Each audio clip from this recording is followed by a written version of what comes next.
Hello and welcome to episode 108 of the Clean Energy Show. I'm Brian Stockton. I'm James Whittingham. This week, only half of France's nuclear reactors were running last weekend, and that caused electricity prices to soar so high a kilowatt costs more than a loaf of bread in Russia. President Joe Biden has invoked the Defense Production Act to speed up the supply of minerals needed for EV batteries. Then he had a nap, because he's really old. The IPCC has a new climate report. Don't worry, it's so dire it'll probably be the last one they ever put out. The DeLorean Motor Company is back with an EV. Founder John DeLorean passed away in 2005, but the optional flux capacitor will ensure that he makes it to the cocaine-fueled release party. All that and more on this exciting edition of the Clean Energy Show.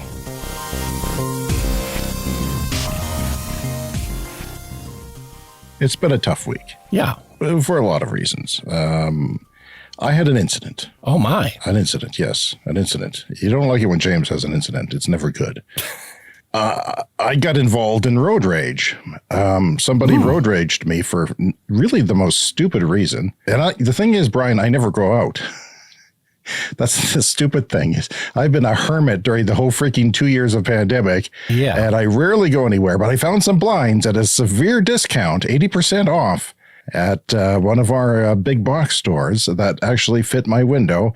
And I was excited to finally, after 11, 12 years in this house, to get some that fit that window for a mere $16 because it was 80% off minus another 10%. I mean, was I going to stay home for that? No. So I went out with the wife and we're minding our own business. And I'm driving through downtown because we're thinking, let's maybe have lunch.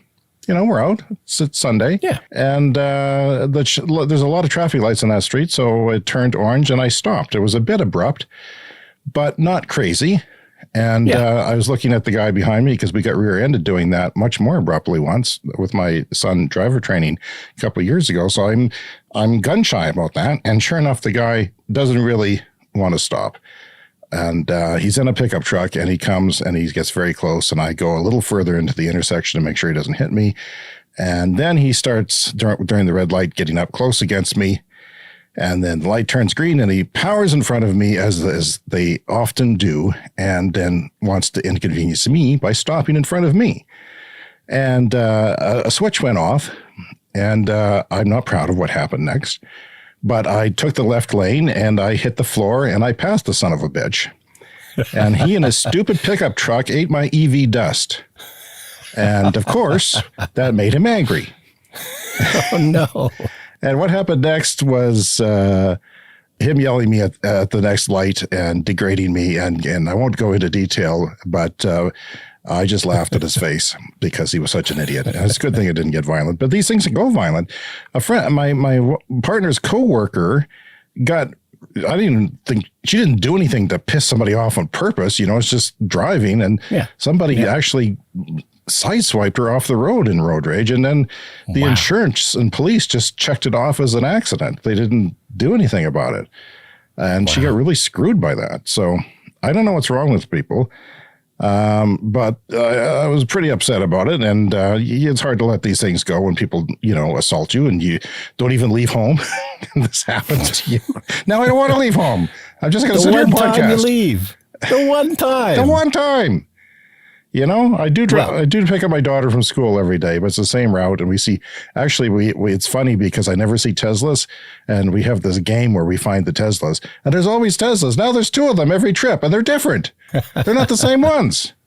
It's crazy. Yeah, they're starting to be seen everywhere, even around here. Well, I think really the important thing to learn from that incident is that you beat the guy off the line in a road race. In my 2013 Nissan Leaf, imagine if I had a Tesla, performance model. It would have been ridiculous.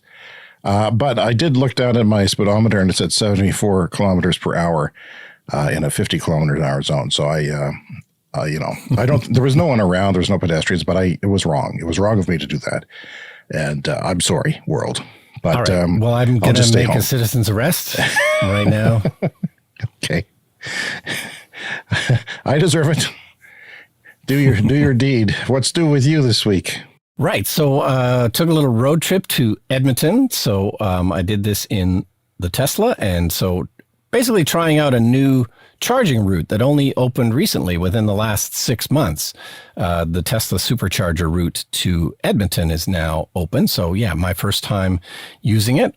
So couple of fun things. First of all, the charging limit on my car is 170 kilowatts. And I actually made it to 169 kilowatts on one of the charges. Really? Is that the first time? What's your record so far before that? It usually goes to around 150, 155. But yeah, once it went to 166, then another time it went to 169. So it's always super fun when that happens. And it's always right at the beginning. So you kind of, you stop, you plug in, you kind of see how fast it's going to go. And then you go take your break and food or whatever. So yeah, 169 kilowatts. And the charging really goes a lot faster if you get that super fast charging off the start. There's other times where if like going from the hotel, the car wasn't warmed up at all. So you get to the supercharger from the hotel and, the charging was quite slow, like 30 kilowatt, 40 kilowatt. So that's kind of annoying. But, on the highway, your charging goes way faster if the battery's in that sweet spot of about 20% charge and all the temperature conditions are right. And, that was a lot of fun. So yeah, went to Edmonton. We stayed at the Chateau Lacombe, which is my favorite hotel in Edmonton. It's a cylinder shaped. It's a 1960s mid-century modern hotel. It's awesome. And they have a rotating restaurant on the top floor, which we ate at. And I'm a huge fan of rotating restaurants. Really? You're the guy. Yeah, I'm the guy. People make fun of them. Remember Hank on I think they're fantastic. Larry Sanders Show was going to open up the Larry Sanders Show. Well, his mistake was putting it on the ground floor. There was nothing to see. Yeah.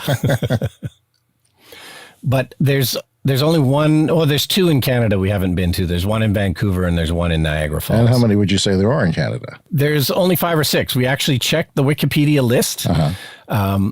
A bunch of them have closed over the years, and there's maybe about 30 in the U.S. Like there was maybe 50 or 60 at one time, but you check the Wikipedia and a bunch of them have closed, or they're still open, but they don't rotate anymore, which is unfortunate. Yeah, I'm like that. But yeah, I'm a big fan of that. But anyway, I just wanted to talk about those charging stations. And I've decided that I really dislike the Tesla charging station in Saskatoon. That's my least favorite one. Why? Now, these what things makes it are different. Well, it's really kind of the same as all of them. Like they're often in mall parking lots, and it's like, okay, fine, mall parking lot. It makes sense. There's, businesses around that you can visit. But the problem is that none of these, like they're big box malls. So it's a collection of big box stores, and each kind of store has its own parking lot. And the one in Saskatoon is just so large. Yeah. There's basically roads connecting all of the different parking lots. And so, the problem being if you're a normal driver, like you drive to Walmart and then you get in your car and you drive to Winners and then you get in your car and you drive somewhere else, people don't ever walk in these parking lots because they're horrible to walk in. They haven't considered pedestrians at all. Yeah. But if you're charging your car, you kind of have to be a pedestrian. The point is you park it, you plug it in, you got to wait 20 minutes for the charge. And so you got to walk around to these stores. But and the best ones actually have sidewalks or they have pedestrian crossings in there. But the one in Saskatoon is the worst. There's no sidewalks, there's no pedestrian crossings, and there's basically roads running through the whole parking lot where people essentially drive at full speed. So it's like a game of Frogger. Like it's that dangerous. Wow. And I think I should start a video game called Tesla Frogger.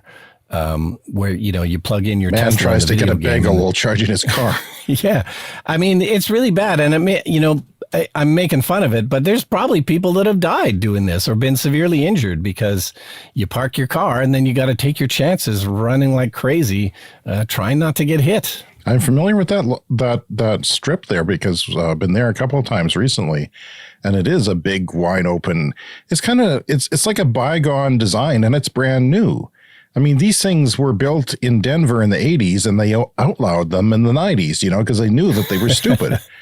And these sprawling suburban places that are not pedestrian friendly. No, it's a terrible design. And we have one in the south end of our city.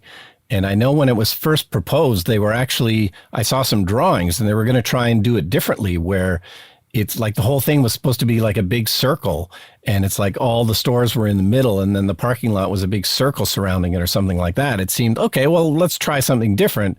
And then they just ended up going with that nightmare collection of it's horrible to drive around there. It's the worst. What's your favorite one? My favorite mall parking lot. Your favorite is Tesla Supercharger. Well, probably the Moose Jaw one, because I love Moose Jaw. Accessible place. It's not that busy. Yeah, there's a mall nearby. I like it when there's an indoor mall nearby. I prefer that. Not these outdoor big box malls. And the one in Moose Jaw, I mean, it's just a great little town, and it was built on the site of the former Moose Jaw Civic Center, which I made a short film about, which you can find on my YouTube channel. It's unfortunate it's gone, but at least there's What's the name of the film in case people want to search it on YouTube? I would just search for the Brian Stockton YouTube channel, and then it's called Moose Jaw Civic Center. I'm wondering how many stops you made and how long you charged, because a year ago, this wasn't even possible, this trip. It's a 10-hour normal trip from Regina, Canada to Edmonton. Yeah, the superchargers did not exist. And we stopped at every one. Most charges were 20 minutes, 25 minutes. Again, like if your battery's in the sweet spot, it's a lot better. So how much driving did you do between chargers, would you say, time-wise? Well, they're almost all 150 kilometers apart. That seems to be Tesla's strategy. Yeah, so you stopped at every one. About 150 kilometers apart. Did you need to, Brian? Yes, in this case, we definitely needed to. Why, though? Headwind. We were yes, there was headwind on the way there. It was a lot better on the way back. The charging was shorter on the way back. The best thing for the battery is kind of to go from 80% to 20%. Right. And if you do that, that's about 150 kilometers. Okay. No, I was reading somebody, because I'm on the Chevy Bolt forums now, because I'm thinking about buying one. Yeah. And one person was asking, well, how far can I go at 137 kilometers an hour? Because that's his speed, and I forget what that is in miles per hour. Forgive me, like but 80. it's beyond the fastest interstate. The answer is not very far, because like all cars, they become less efficient after 90, 100 kilometers per hour. Yeah. But electric car is really inefficient, and it gets worse because the coefficient of drag and the air pressure, the air resistance gets exponentially bigger. So yeah, it's a bad situation. And you didn't realize that if you go that fast, you have to charge more. So there's actually a sweet spot. A better route planner can actually plan this out for you. There's a sweet spot of how fast you should actually go for the fastest speed, because faster speed in an electric car doesn't mean a faster trip. So if you go slower, you actually spend less time on your trip. Yeah, because you'll need less charging. Yeah, and that's something that I didn't think about. Where's your FSD? Where's your full self-driving beta software for your car that you paid for that everyone else has? Yeah, Elon. Where is it, Elon? No, I've got a theory, Brian. I read this before, and I think Fred from Electric was complaining that he didn't get it, and he was in the States at the time when it first came out, and he said that maybe the influencers, the people who have channels and are online talking about this stuff, don't get it. Unless you're buddies with Elon, which, well, I'm quite sure they have no idea who I am. So they might do a Google on every single person, I wouldn't put it past them. I think it's random. Well, there's 60,000 people using it in the U.S., so that's sort of beyond being able to pay individual attention to each one. You bought it a long time ago, and, good Canadian. Only about a year. You obey the I don't know. It sounds like it just hasn't gone to everybody in Canada. And it always goes out randomly. Like sometimes I get the updates super quick because there's regular updates. Yeah. Sometimes I get them right away when they're released.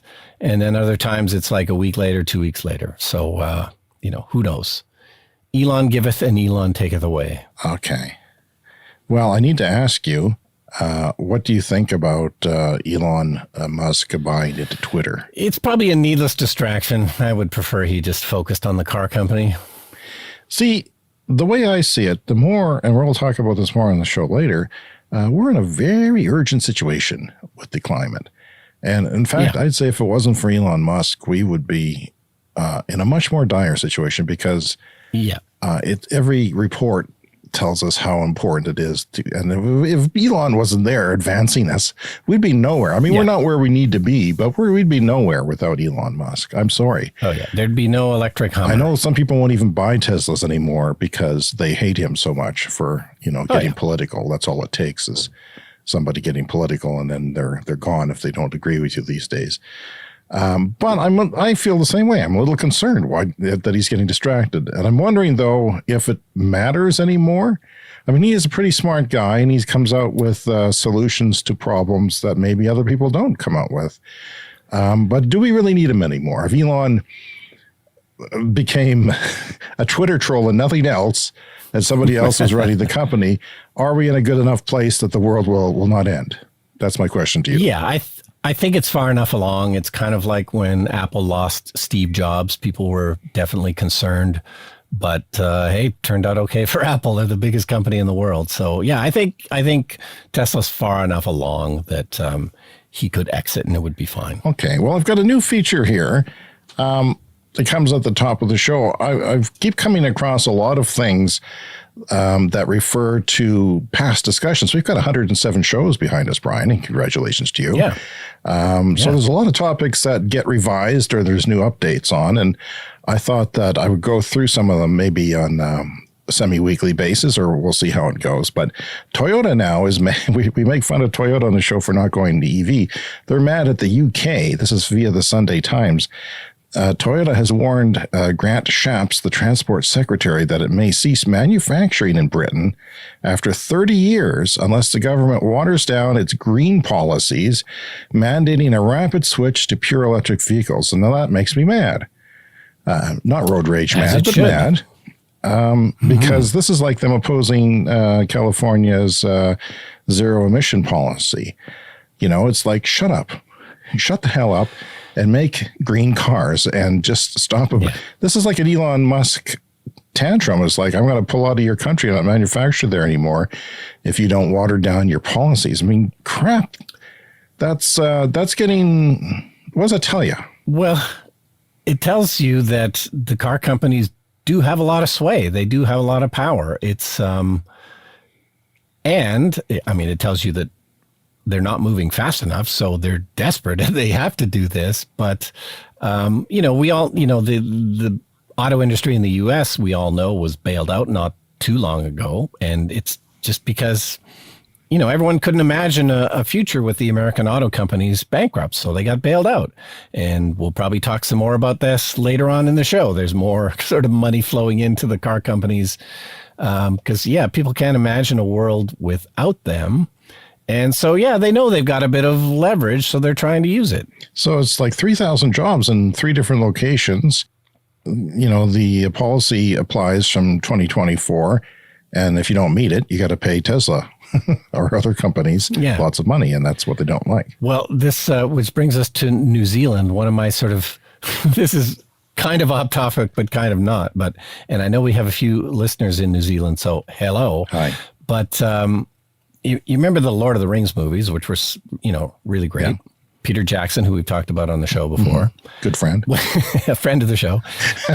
When they went to make the Hobbit movies after the Lord of the Rings movies, they kind of held the New Zealand government hostage. They sort of threatened to pull the production out of New Zealand if the government didn't pony up, and they ended up giving, it was an insane amount of money, like $250-300 million from the New Zealand government went into making those Hobbit movies because they were scared they were going to be shot somewhere else. And this has become, a part of their identity and their economy is people going to New Zealand because it's the home of these movies.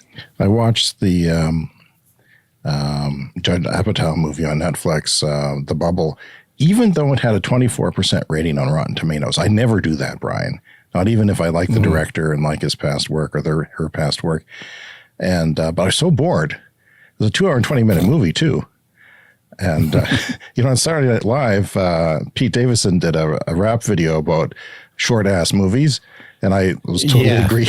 He's a bit young to agree with me, but that's like, give me a 90-minute film, and I don't have to make a big commitment. No, I thought that was pretty funny, and I totally agree. Movies should very rarely be beyond 90 minutes. The one you and I made is 82 minutes, which is perfect. We didn't overstay our welcome. This one did.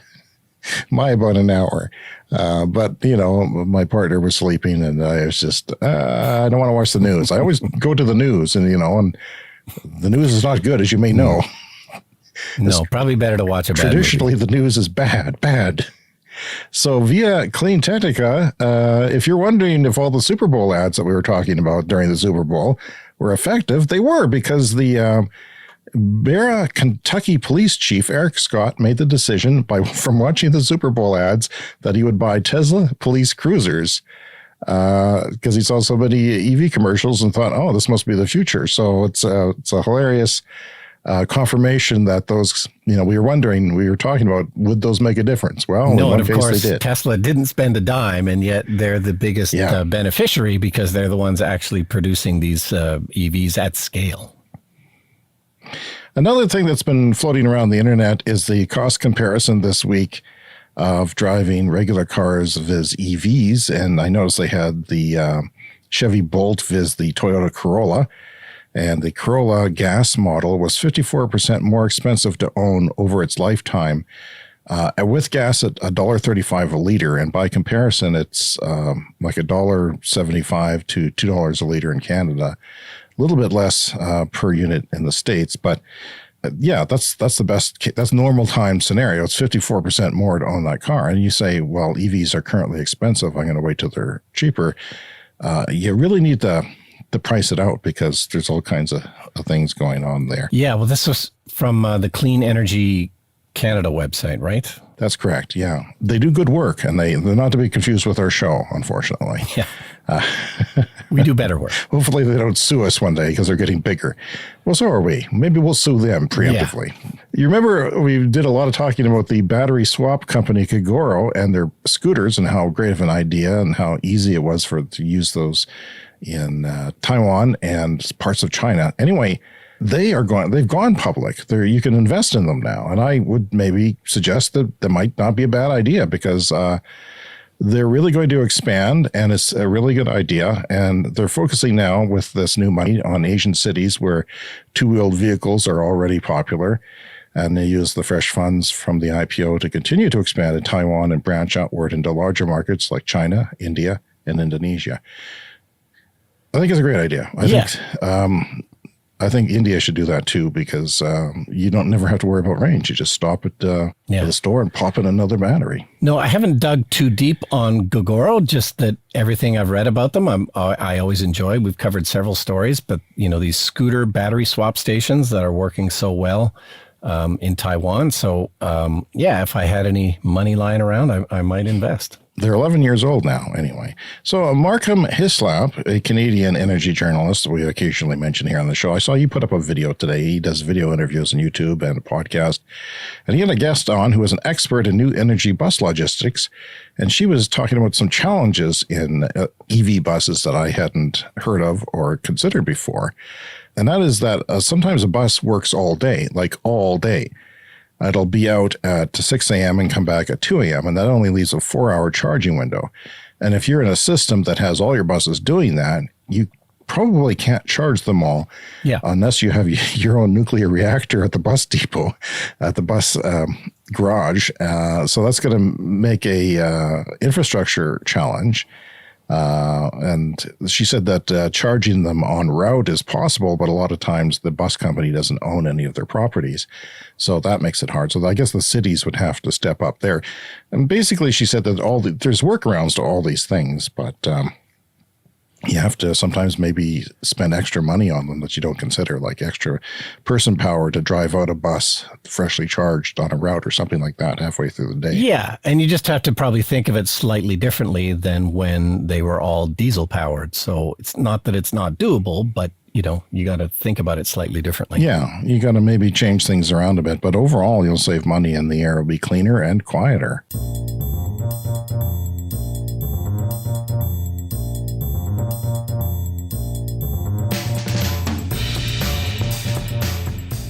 Okay, so the DeLorean Motor Company is back, known at this point mostly for the Back to the Future movies and time travel, but it was always a cool car, the DeLorean. But as we know, starting a new car company is extremely difficult, and they pretty much all go bankrupt. And that was the case with DeLorean. They made that one car, the gull wing door sports car, and went bankrupt back in the day. And there were other scandals at the time, too, that John DeLorean had some issues with the law and cocaine. I don't remember the exact details. Wow, the second time cocaine has been mentioned on our show this week, Brian. And also just the second time in our 107 episode history. That's right. But anyway, so they're back as an electric car company. They've posted a little teaser image. It looks like it's going to be maybe similar to the old DeLorean, which was a stainless steel body, which was one of the innovative things about it, which is what the upcoming Cybertruck is going to be. So you don't have to paint it. It's a nice, just bare stainless steel. So from the teaser images so far, it looks like it's maybe a similar car to the old one, but with more rounded body styles. They're going to have to make it probably more aerodynamic if it's going to be an EV with decent efficiency. So that's going to be fully revealed on August 18th. Won't be a cheap car. I mean, we tend to prefer to talk about affordable cars that people can actually buy. So who knows what it'll actually cost, but it should be cool. So you're saying that it will be stainless steel again? It looks like it, yeah, just from the teaser image. And the gull-wing doors. Yeah, I'm not sure if they've actually said that, but that's my assumption. There wasn't that many of those made, There was very few. And my preference, actually, of a similar car is the Bricklin, which I've maybe mentioned before on the show, but Canada tried to launch a sports car back in the late 70s or early 80s. It was called the Bricklin, and it was made in the east coast of Canada. And I don't know, kind of a similar story. A sort of crazy entrepreneur has a dream trying to make a sports car in Canada. It was called the Bricklin. It kind of looked a similar shape to the DeLorean, and it was meant to be a really safe car. Like, they had lots of safety features at the time that was one of the key selling features. So I still covet the Bricklin. I would like to own one. Apparently they were not particularly reliable, but there's still a few around enthusiasts that still drive them and like them. I'd like to buy one and turn it into an EV. If it could be reliable, reliable is a big thing for me. You know that. Yeah. I don't like my unreliability of things. So we've been talking a lot about nuclear lately and how the economics of that aren't what they always appear. Some people even go around saying that it's so low, it's free. It's not. It's not in any way free. No. The poster child of nuclear is France, as you know, because they're full of nuclear reactors. And in fact, they're planning on building a bunch of new ones, but not until 2035. No. So right now, this past weekend, there was an issue because electricity spot prices were extremely expensive. Less than half of France's aging reactors were currently running. And because of maintenance or safety concerns, so only half of them were running at one time. So nuclear reactors don't always run, and you don't always know when they're not going to be running. And when they're not running, like I said last week, check last week's show, it drives up the cost of that reactor because you're saying you're going to get X number of units of electricity out of it, and you don't. So then the ones you do get go up in price per unit. So it was up to $3,300 per megawatt hour. That probably means nothing to you unless you're a grid or energy nerd. But by comparison, in Germany, where renewables are robust and being added daily, it was only $111 per megawatt hour. So that's a fraction. That's 30 times more expensive in France because of their nuclear reactors. Now, that's not to say that nuclear is completely pointless, but apparently it wasn't a lot of wind that day, and there wasn't a lot of solar, especially in the morning. They don't have a lot of it either. So Macron has pledged to invest significantly more in nuclear if he wins, and I kind of hope he does because the other guy's not so good. A bit of a populist, and we don't want the world to go to shit, do we? No. A new reactor could be online only by 2035, and that's best case scenario. And we always know that best case scenarios never work out. So France was importing power at its full capacity that it could possibly import power on the weekend. Hardly any wind, no solar in the morning. Gas and hydro were running full steam at the maximum capacity, and that's what happened. So it's just an example. Yeah, and of course, an example, too, of what we need to do more of in the future is more cross-border, power supply. So thankfully, France has the ability to import power. But yeah, we're going to need to be doing more of that in the future with smarter grids that talk to each other between countries, between states, between provinces, so that we can, withstand any of these issues.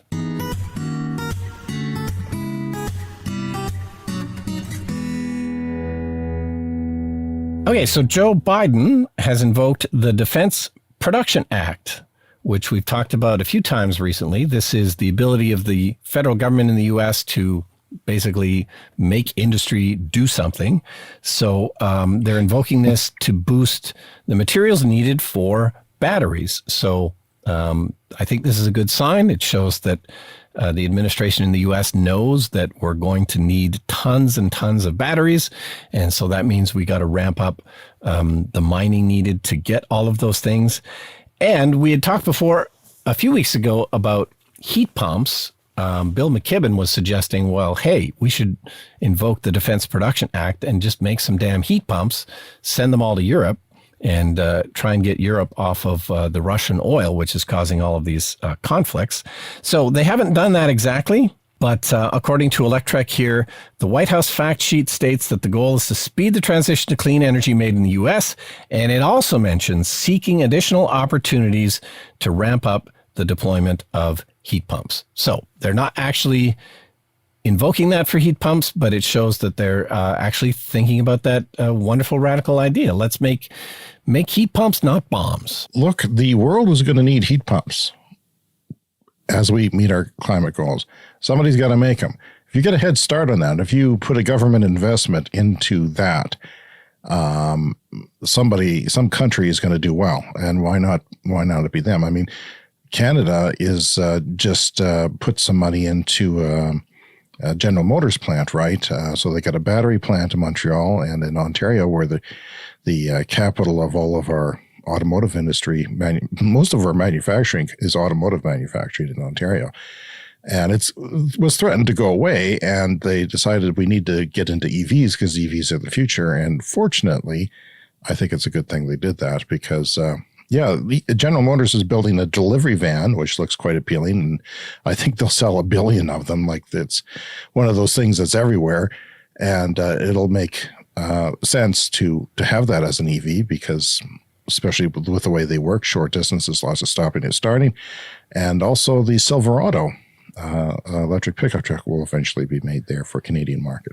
Yeah, so they're going to do that in Canada because the Canadian government and the Ontario government together are putting in about $500 million, a grant basically to GM, a gift to help them make this transition. Well, they've done this before for non-EVs, right? They do it just for basic manufacturing to get them to come there. And I know Georgia and Tennessee and other places have given big tax breaks to auto manufacturers just for coming there to build. Yeah, and it would appear that EVs kind of have the lead right now in the public imagination and the political imagination.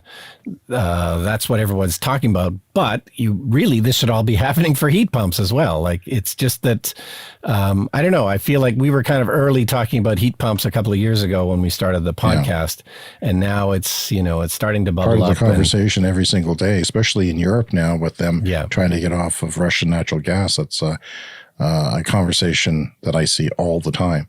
But in addition to the Biden Defense Production Act, Canada is putting $2 billion, a very similar announcement at almost the same time.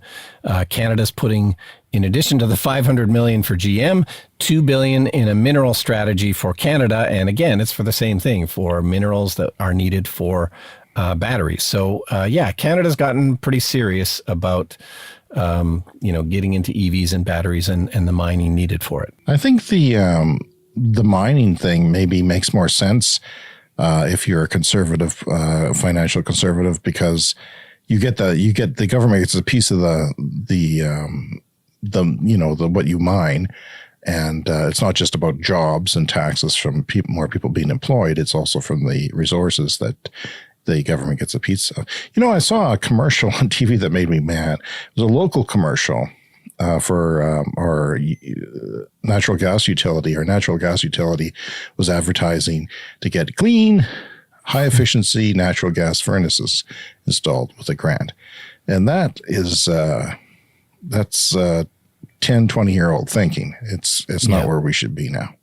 Well, here's my problem because I'm trying to solve that. I've mentioned this before. We own a rental property, a rental house. It's got an aging gas boiler, and I've been racking my brain trying to figure out how to replace it. And yeah, the only thing available is incentives to buy another natural gas boiler. Now, it would be newer and more efficient, so I would be using less natural gas. It would be more efficient, but they're just, I don't know, it's just too damn cold here in the winter. And, doing a geothermal installation to heat this rental house is just not possible. Not in the cards. Not in the cards. I don't know. So I'm afraid that I might end up going down that road of just a more efficient gas boiler, unfortunately. How long would it last, a gas boiler? 30 years? Well, you know what's interesting? Because I just watched a video about that on the Fully Charged YouTube channel. And because, again, in the UK, heat pumps, and they have a lot more gas boilers in the UK than we do. We tend to have forced air heat. So they're on a huge spree to replace all of their gas boilers with electric ones and heat pumps and everything. Anyway, yeah, in the video, they said that they only last like 10, 15 years. So, really? Like, oh my God. The one that we're replacing is probably 20 years old or 25 years old. So we're lucky it's lasted this long, but it's on its last legs. So we kind of have to do something before next winter. The Canadian annual federal budget is coming out on Thursday. We'll have to see if there's anything. I'm kind of hoping for something for EVs, but I don't think there'll be anything. They'll talk about EV charging infrastructure and things like that. But man, I'd love a tax, additional tax break off a EV purchase or a home charger installation or something like that. Yeah, we'll see. Or, heat pumps too. So, well, Brian, the IPCC has another report of doom out this week that begs talking about because, mainly the gist of the report is things are bad. We have to stop using fossil fuels right now. And but it's possible. The thing is they're always saying this, and they're saying it even more now, is we have the technology that we talk about on the show here to solve the problem right now. Right now we have the technology. I don't know if they're including nuclear in that, but I did notice they mentioned carbon capture, like carbon capture from the atmosphere, not from a smokestack. That seems like, things are bad. We're going to need to come up with things that we haven't invented or proven or done in mass scale yet. But I know people are doing it, and I know it's expensive. But yeah, then they mentioned heat pumps in their report too. Another big plug for heat pumps. So yeah, the emissions need to fall by 43% by 2030. That's for a 1.5 degree pathway. That's a lot. And with half the world becoming authoritarian, totalitarian, populist, they're not always going to be cooperative. Governments could change. The United States could change in a bad way. That's not environmental. So could Canada in a few years. So 3.9 gigatons of emissions savings, and it could come from wind power, and 4.5 gigatons from solar by 2030. And so overall, that's those two things. Wind and solar is like 1/3 of the total emission reductions necessary for 2030. And the rest is, efficiency and carbon capture, perhaps. I'm not a big fan of carbon capture. It seems like a way to keep using fossil fuels. And so far it hasn't worked. It has not worked as advertised. We are in a jurisdiction that has one of the world's first carbon capture on a coal generating station, and it has not lived up to expectations at all. And it's cost a bloody fortune, by the way. They say it'll become cheaper in the future, but no. No, it's a pilot project in many ways, the one around here. And pilot projects are meant to prove a technology or not prove it, and they appear to have not proven it. Well, the report also shows that over half of the emission reductions from wind, solar will actually save money compared to business as usual. So if you go this route, it's not a sacrifice in half the cases right now. And by the way, 2-3 years from now, that becomes different. 5 years, 10 years from now, that becomes even, I'm sure the whole world will be, if you go that way, you'll be saving money, and it's not a sacrifice. People always say we don't want to spend money and ruin the economy. Carbon capture is needed to suck it out of the air. So that I'm scared about that. The report is 2,900 pages long, but basically, I haven't read the whole thing. We already have the technology we need, but by God, it's important that we get started now. There was a great opinion piece recently on the Byline Times, and it was posted by Nafeez Ahmed, who works for Rethink X. And we don't tend to talk about geopolitical issues too much on the show, except when James gets angry about, dictators around the world. But I thought this was worth mentioning because a few weeks ago on the show, when, the invasion of Ukraine started, and I was trying to stay away from the news. So I was, quite actually fairly ignorant of what was going on. So, I was trying to get an answer from you. Well, why is he invading Ukraine? Like what? Because from our perspective, it didn't seem like he was getting anything out of it, because from our perspective, it's just accelerating the transition to clean energy. And so this might be the answer. This piece in the Byline Times by Nafeez Ahmed, it's called Weak Oil, the Looming Collapse of Putin's Petro Dictatorship. And he's suggesting the reason for invading Ukraine might just be to destabilize Europe and to crank up oil prices, because Russia depends, a huge amount of its revenue comes from fossil fuel exports. They're one of the biggest exporters of fossil fuels, and this is where they get all their money. And, then COVID happens and oil prices collapse. And this is a huge problem for a country like Russia that depends so much on this revenue. But what happens when you invade Ukraine? The price of oil goes up, and that's really good for Russia. This increases their revenue dramatically. So the suggestion is that he doesn't even maybe want to win the war in Ukraine. And there's been a lot of speculation that it doesn't seem to be going very well, but maybe that's okay from his perspective. If there can just be some kind of a low-level war going on in Europe for the next 10 years, that will keep the oil prices propped up. And that, may be the real reason that he's going into Ukraine. I don't know. What do you think? I think that, I don't know, when it comes to predicting Putin, it's, even the experts who are close to him and have an inside knowledge have a hard time predicting his modus operandi or whatever. It's, but I do know that the oil premiers in the Canadian provinces that have oil are, delighted by the Ukraine war. You can just tell how happy they are. Because, our government in Saskatchewan gets all kinds of money into they're allowed to get donations from other jurisdictions, so they get oil money from Alberta. And it's just disgusting. They're not taking the climate into consideration at all. And it's very important that they do. But one of the great points from this article, so the author works with Rethink X, which is where Tony Seba works, who we mentioned on the show quite a bit. Tony Seba has predicted, great think tank, has predicted many of the trends that are happening in clean energy. And apparently Tony Seba spoke to military leaders in the U.S. at a conference in 2020. And Tony Seba basically predicted the invasion of Ukraine. He said, beware of Russian military action because they are going to be in trouble, that they're going to lash out. They may throw a tantrum because of severe cutbacks to their revenue. So Tony Seba, God bless him, has apparently predicted this. One other thing for the article I wanted to mention, and that is the energy return on investment of fossil fuels. This is also mentioned in this piece in the Byline Times. Did you ever see the movie There Will Be Blood? Yes. We mentioned it last week. Daniel Day-Lewis, oil tycoon. And, there's a great scene where they basically hit a gusher and oil is spilling everywhere. Anyway, that's how easy it was back in those days, the early 1900s. You dig a hole in the ground, you get a gusher.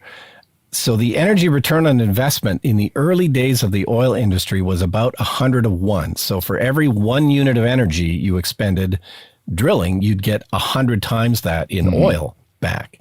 But over the years, this has gone from 100 to 1 down to, maybe 6 to 1, maybe 3 to 1. Really? And the fossil fuel economy, even irrespective of everything else that's going on in the world, if we hadn't come up with a clean energy solution, this was going to be a barrier to growing our economies worldwide, is this huge shift. And we've talked about that before, like in Alberta, the oil sands oil, this costs the most energy to extract.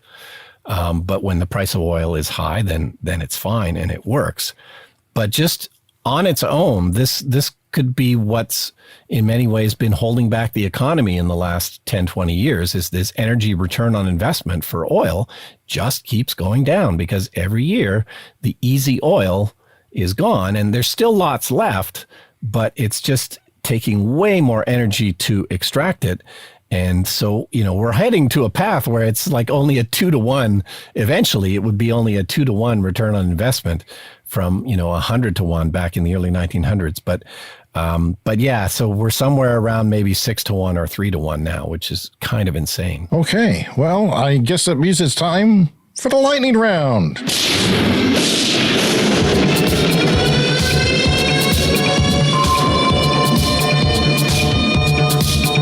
Lightning round is where we cover some of the headlines in brief that we've missed during the show. And Brian, I see that disruptions to supplies of hydrogen and helium have led to the National Weather Service of the United States to cancel routine launches of some of their weather balloons. So that means weather forecasting might go downhill. And look out for that tornado in your bomb shelter. Well, I've heard that helium has been kind of getting in shorter supply over the years. And yet, I don't know, birthday balloons are still filled up with helium. We should probably try and conserve that resource. Apparently, we have helium where we are, and they're going to start mining it soon. So we'll see how that goes. This is confusing to me. It says Hertz Rental Car has announced that it is ordering up to 65,000 electric vehicles from Polestar. They're ordering 100,000 Teslas, okay? But Polestar is like a $200,000 car. It's a really expensive. Why would you order that? Is it that much? I thought it was more like 100. Well, maybe in U.S. terms, but I think in Canada, it's $200,000 Canadian. But then, so is a Tesla Model X fully laid out as well. So yeah, well, let's go back to that chart we talked about earlier in the show, Clean Energy Canada doing the comparisons of the cost of a gas car versus an EV. I mean, it's entirely possible that even at $200,000, it's a better investment than a gas car. I'm not sure. I don't know. I guess your clients are paying for the gas. If you rent the car, you pay for your own gas. Yeah. So it's kind of a different situation. Maintenance would be less. The cars would last longer, assumably, although they do unload cars pretty quickly, even faster now that the used car market is crazy. They probably use it for like 3 months and then start selling it. It's crazy. I've been looking, I'm shopping for a car, so I know what's going on, and it's just nuts. The governor of Nevada pledges at least 30% of all new trucks and buses sold will be zero emissions by 2030, and 100% will be zero emissions by 2050. Yeah. That's going to happen anyway, buddy, but okay. It won't save the planet, but, thanks for trying. It's something. Better than nothing. Canada is banning gas cars by 2035, but somebody's pointed out that plug-in hybrids are okay. And that's not okay. You got to get rid of the plug-in hybrids too. In Norway, I think they've reached a record like 93% plug-in vehicles, but it's like 89% of them were actually full electric. People there, you can see what's happening in the future by looking at Norway. People, they don't want the plug-in hybrids. They want the all-electric. It's all electric or nothing. Yeah, if there'd been plug-in hybrids 10 years ago, it would have been amazing. But now it's too little too late. In a world first, solar and wind generated 10% of power for 50 countries in 2021. So we're getting to the point where there's now 50 different countries in the world that have had a point where 10% of their power came from wind and solar. And we'll expect that to change rapidly over the course of our podcast. Clean Technica says electric vans are 25% cheaper to own than diesel equivalents in Europe. So that's going to be disruptive. I mean, if you're buying fleets, disruptive. Yeah, that's huge. Just 47% of U.S. households use LED bulbs for all or most of their indoor lighting. Idiots. What's wrong with you people? you throw out those, well, don't throw them out. We keep them for, historical purposes, but you shouldn't be using incandescent bulbs. There's no reason to at all. None. I had saved a bunch of incandescent bulbs because I thought I might need them for, making a movie or something at some point. But I saved them for 10 years and then finally threw them out. Oh, you threw them out? Really? Yeah, if I didn't use them in 10 years, I'm not going to use them in the next 10 years. You know what the sad thing is? There's people in rental houses that pay for their own electricity. There's poor people at the bottom of the economic spectrum those are the people using the bulbs and spending a lot of money. Energy conservation, we've actually started in a lot of places in the world. First world countries have used less electricity lately. And one of the reasons is because of the change to LED bulbs. You want to use less. It's just a shame to be wasting all that money. From electric, Portugal's new Socialist Party majority government has moved its target of reaching 80% clean energy in electricity production all the way up to 2026 from 2030. That's 4 years earlier than was previously planned. I like to see that when, Fantastic. They start moving those things out. So that's all the time we have for the show, but I'll end on some clean energy good news from Asad Razzouk. I sometimes do that. He's got a few things pointed out here, and I've picked some of them. The UK is going to triple solar and quadruple offshore wind by 2030. That is a lot for 8 years. And of course, Canada has its climate roadmap out last week. Its first one ever, by the way, and that's a $7.3 billion price tag. Taiwan unveils a 2050 net zero roadmap. The UK offshore wind pipeline has passed China's. South Korea legislates net zero by 2050. Electric bike sales are booming again. That's good news. And because we charted at number 15 in Spain this week, I'm pleased to say that Spanish oil and gas company Cepsa will spend up to $9 billion on shifting its business to low-carbon energy sources by 2030. So that's an oil company that knows what the future is, Brian. That's great to hear. And we always like to hear from you, the listener. You can always contact us at our email address, cleanenergyshow@gmail.com. We're on Twitter, TikTok. Clean Energy Pod is our handle. Don't forget to check out our YouTube channel for special features. You can leave us a voicemail at speakpipe.com/cleanenergyshow. We will see you next week for a very special episode on EVs. See you next week.